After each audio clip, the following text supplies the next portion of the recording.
Hi guys, welcome back to my YouTube channel. My name is Vidumela Makoboshiane, the creator of the Be Smart Budget, your sister in budgeting, and of course the self-appointed personal finance activist. So guys, today we have our guest. I am going to do a light video today. So I have my red wine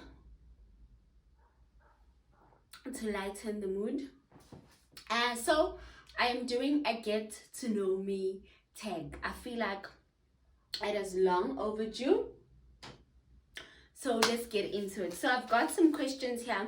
What I did was I asked a friend, because I don't have so much followers on Instagram, and I don't think people would answer me if I asked them because mostly people on my Instagram are people that I know. But anyway, so I asked a friend to draw up a few questions, come up with a few questions for me for my get to know tag. These look like quite a lot, so I won't do all of them. I'll just do the light easy ones and the financial ones that you asked.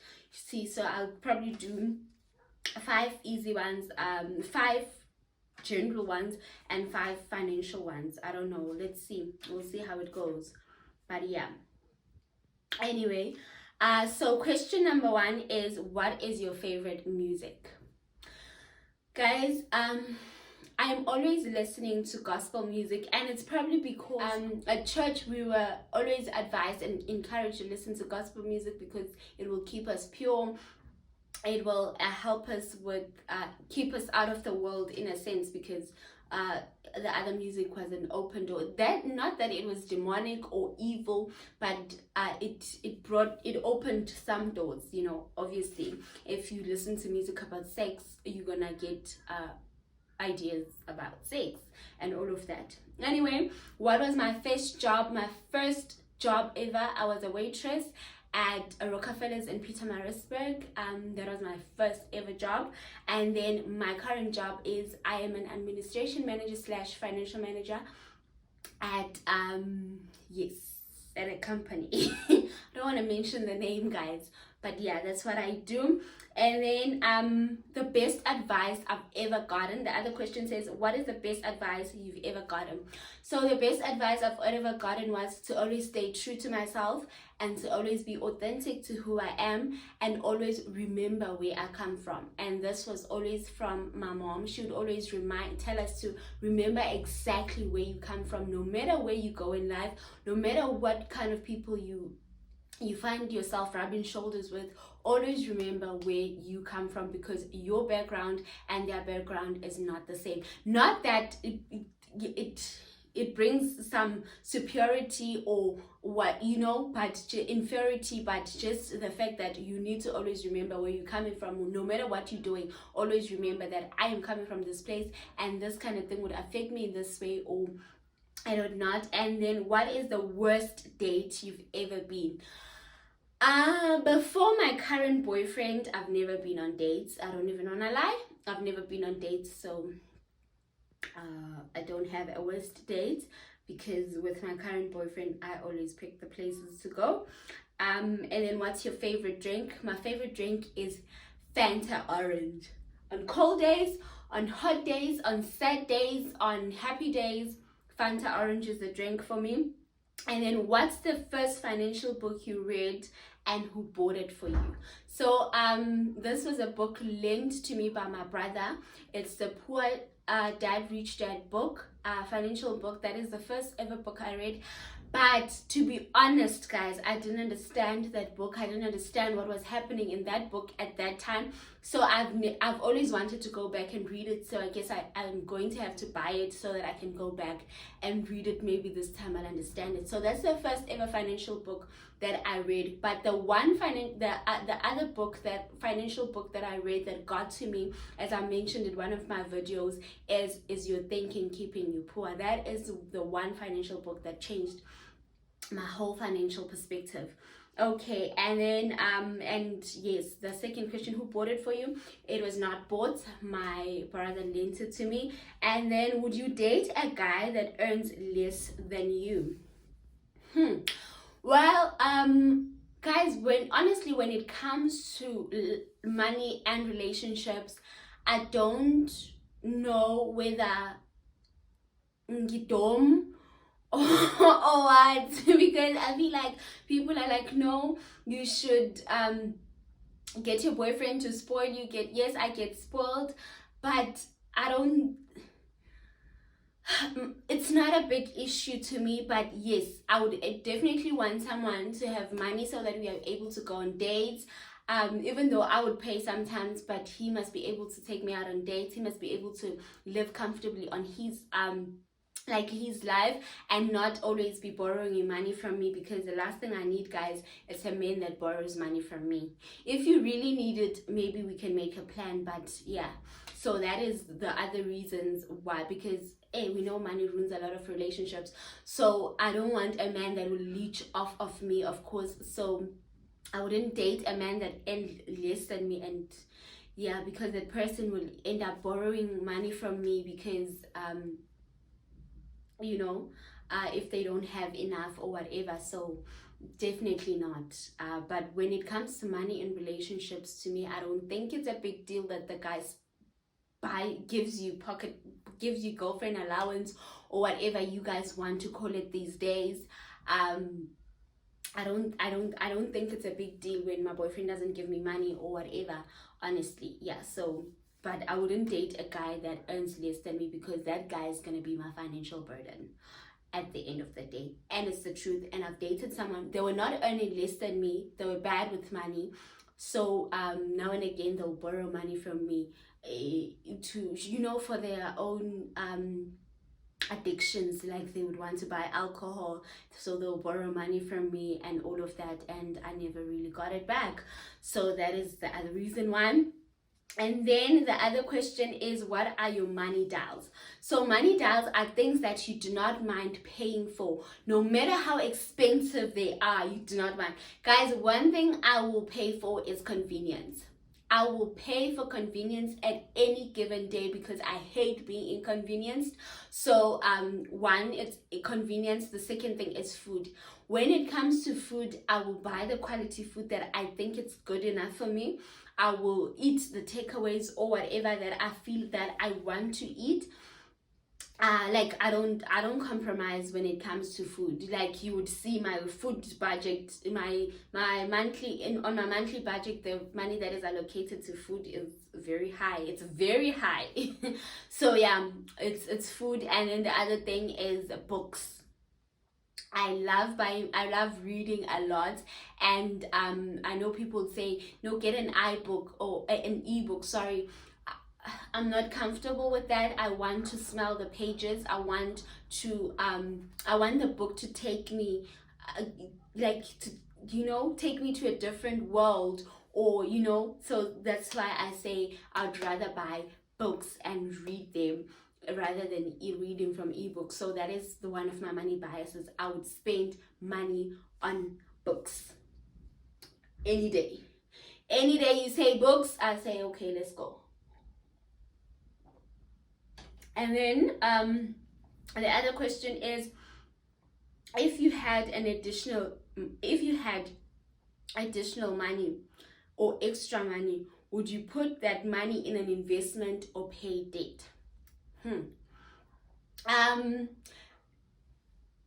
Currently, at the place that where I'm at currently, I would pay off a debt, because I believe that the more money you release from your debt, the more money comes back into your account monthly. So you have more money to invest and more money to save. So I would if I had an additional money, if someone knocked on my door today and gave me 100,000, I would pay off all my loans. I'll pay the loans. I'll put that money part into my car to decrease the monthly installment.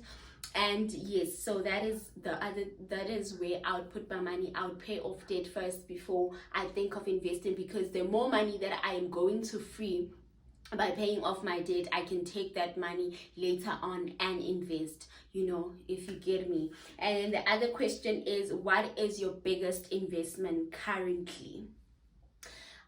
Currently my biggest investment is in stocks. I know it's very risky, but in my investment portfolio, 70 to 80% of it's stocks. So yeah, that is where my biggest investment currently is. I invest in stock. And then what motivated you to start your YouTube channel? And how are you finding it? Okay, question number one, what motivated me? So guys, I'd like to say that in 2019, when I attended the women's event in Matat, and Women Arise, and this lady said to me, and she was a prophet, she said to me that God says I must go onto YouTube and I must do what I was doing there, and I had just given a talk on how to get rid of debt, and she said I must do that. Well, I didn't do it then, but then as the years went, okay, I kind of forgot about the prophecy, honestly. But as the years went, last year I created this Be Smart Budget template, and I'm selling it now. So the one way that I thought I would market it is to put myself out there, so that when people hear me talking about finance, and then they will ask me, how are you doing it, and then I'll be like, purchase my budget. So what I did is I put myself out on Instagram, and it was really, it really went well. So one day a friend of mine, I won't even say a friend, one of my contacts on YouTube, on WhatsApp, said, Boyti, why don't you do this on YouTube and actually grow yourself, do it on YouTube. You have the voice for the camera, I think you have the personality because you like talking a lot. I was like, I don't know, I'll see. But I carried on doing the short clips on Instagram until that account got hacked and I started over. So this year when I started over on a new Instagram account, I thought to myself, I've done this and I've seen it grow my Instagram account. I've seen people, I've seen it help people. So let me move on to a bigger scale. I think YouTube is a bit bigger. So I was like, okay, no, let me move into a bigger scale, and that is how I started this channel. I was like, I'm doing this. So I did exactly what I was doing on Instagram, but now I do longer videos instead of the 1 minute videos. So that is why I started my channel. And how is it going? I feel like I've been here for only 3 months. It's quite still very early to tell. Yes, I know other people has very successful stories of in 3 months I was monetized, in 3 months I had so much followers, and it's been 3 months for me and I'm sitting at 104 subscribers. I'm so grateful for you guys. And yes, like I'm so grateful, because when I started I didn't think it was I would get to 100 subscribers. Bengazinyatsi, ne? Bengazinyatsi. But I've always heard people say YouTube is hard. In YouTube you need to work hard. In YouTube you need to. So that really got to me. So that is why I say when I started, I thought maybe I'll only hit 100k subs, 100. They're coming. The 100k subscribers are coming. Anyway, I thought I would hit 100 subscribers maybe by end of October. That was my goal. I had it on my I had it in my journal as October, because I wanted to give myself enough time, when they say leave room for disappointment, I was leaving room for disappointment, but you guys proved me wrong, and I am sitting on 104 subscribers, which I'm very grateful for once again. So thank you very much guys for subscribing, and yes, I hope you're enjoying it here. And that is how it's going. And then, where do you get your financial knowledge? Okay, so my financial knowledge I get from reading books. I read a lot of books on personal finance. I spend a lot of time on googling things that I would want, things that I feel like people need to understand. So that is where I get my knowledge, because sometimes I just read through things and I'm like, oh, okay, I think people would really like to hear this, and then I do a video on it. But it's through reading books, it's through letting myself out there and asking questions. And the other thing, I know this is a very bad habit, I call investment companies and I request to speak to investors and I ask them these questions, and then maybe sometimes I take the the investment, I invest with them, sometimes I don't, but that is also where I get all this knowledge. So that is what I do. Like I would phone and I'd be like, hey, I'm looking for a certain type of investment, who can I speak to? Or I'd go to Google, Google what I Google and find it, and then ask that person those questions, to verify, so that I don't come here and talk things that are not true. So that is what I do. And then what the other question is, what drew you to personal finance? Okay, so what drew me to personal finance is I come from a town where there is not much opportunities, and to the people that have opportunities, like job opportunities, the people that have access to money do not know how to use their money. They do not know how to use their money, or and I feel like they could better themselves if only, and our town would become better. So I thought to myself, no, because I have this knowledge and I've seen that a lot of people are not as interested in personal finance as I am, because they don't go to the lengths of doing what I do, like reading books, phoning investment companies and all of that, and finding things on Google, and reading up on a lot of things. A lot of people don't like doing the hard stuff, honestly. So I was like, no, let me do it, guys, do it for you guys. So yeah, that is how I fell in love with personal finance. And because someone told me that the only way you are going to get rich, the only way that you are going to hit your first million, is if you educate yourself about finance. So I was like, oh, okay. So I got to it, and yeah, so that is how I then fell in love with it.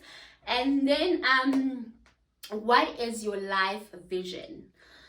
My life vision is, don't stop until you see the results, and do it scared. Like, don't stop, don't let people tell you otherwise. Like, do it until you see the results, and if you are satisfied with the results, then you can stop. But do not stop until you see the results. And sometimes in this life thing, I've learned you've got to do it trembling. Speaking about trembling, let me guys tell you a short story of when I got my car. So I got this thing. We drove back from PMB with my uncle. He drops me off in town. I'm like, no, I'll take it home. So I drive back to the yard. The next morning, I was so anxious. My hands were sweating. I could feel my throat, my heart on my neck. I was going through all the emotions, and I had to drive that car. And I did it scared. And today I could say I'm getting there. Like, yeah, I'm really getting there. Hey, I'm really getting there. And then the other question is, what debt are you currently paying? Currently, I have a personal loan, and I have my car financing. I don't really see it as a big debt so far, yes. And that's because I have a plan on how I plan to pay it back. But that is a story for another day, yes. I'll probably do a video once I have paid it off sooner than the 72 months. Is it 72 months? Yeah, sooner than the 72 months, then I'll let you guys know. And then, what kind of investor are you? I am an income investor. I invest to make money. I am not about to wait 10 years before I can see money. I'm an income investor. Whatever I invest in must give me returns. It's either yearly, monthly, or every day. But I am that kind of investor. And then the last question says, what changed your mind about buying your car on car finance? So guys, for the longest time, and I still believe this has not changed. The fact that I have the car on finance doesn't mean that I have changed my perspective on buying a car on finance.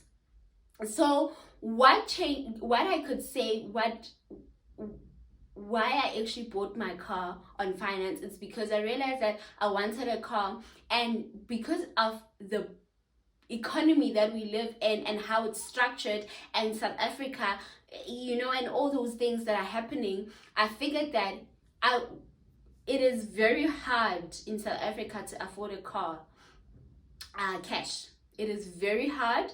to be able to say, look, I am buying a car cash. You have to be in a certain bracket, and you have to be earning a certain amount of money, and you have to have saved for a certain period of time. And with where I am working, I could never even buy a car cash in the next 10 years. So that is why I ended up buying it on finance. So my mind didn't change about buying cars cash. Should the day where I can afford to buy it cash comes, I'll definitely stop buying my cars on Squelette. I'll buy them cash. So that didn't change. It's just that I what's the word? I drifted to reality, you know. It's not a fantasy to want to buy your car cash, but it as I had said, the reality of us as South Africans, we, like, I think majority of us cannot afford to buy cars cash. So that is why I have bought this one on finance. So yes guys, that is it all. That's all from me for today. Don't forget to like, comment and subscribe, and of course share with your friends and watch my previous videos, please. See you on the next video.